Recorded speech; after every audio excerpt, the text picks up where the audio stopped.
Last week, we saw how Peter encourages us to live with the mindset of exiles and aliens in this world. Let's explore that subject a little more because a Christian's mindset is very important.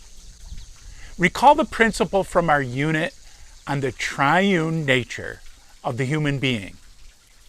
As you recall, the main struggle with our human nature is between the flesh and the spirit.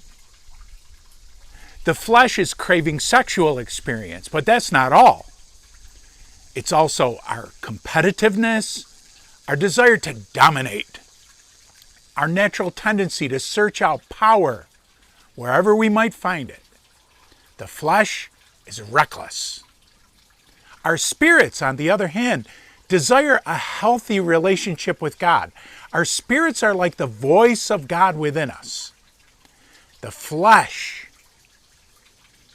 and the spirit are in a constant tug of war over your life.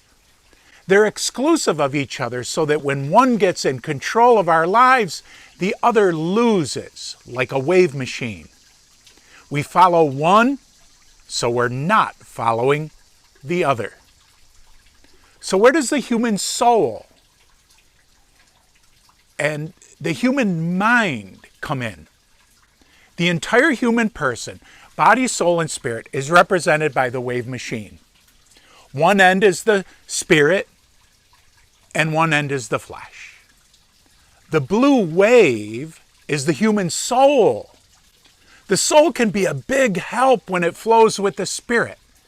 With your mind, you can remember the faithfulness of God and anchor your decisions in the wisdom of the Word of God. Your soul can feel love and thanks to God. So the soul is not always a problem. It can be God's facilitator. You can choose God's will with determination. But the soul is fickle. You can't trust it. It can become a traitor and help the flesh.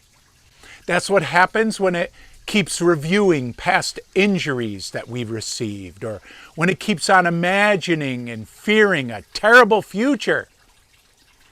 The soul can trust God one minute and doubt Him the next. It can side with the flesh by providing for sin, and it can side with the spirit by thinking ahead to the terrible consequences of sin. So what does 1 Peter 1:13 mean when it says in the King James translation, gird up the loins of your mind? To gird up the loins means to prepare for a challenge ahead of time, ahead of the challenge. You get ready for it.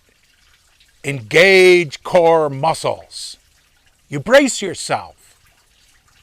So we're to brace our minds for the coming selfishness of the flesh.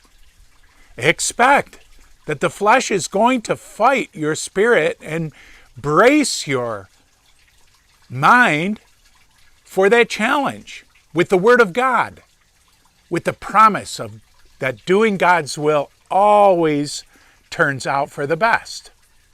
Imagine if I put my wave machine in the freezer when the blue wave was down here partnering with my spirit and partnering with God. If it was frozen in this position, even when the flesh would throw its weight against me, the blue wave would remain braced and ready for the challenge. God would have His way because I have girded up the loins of my mind. I have engaged my core against the coming challenge. That's what we'll talk about tonight in Home Fellowship. God bless.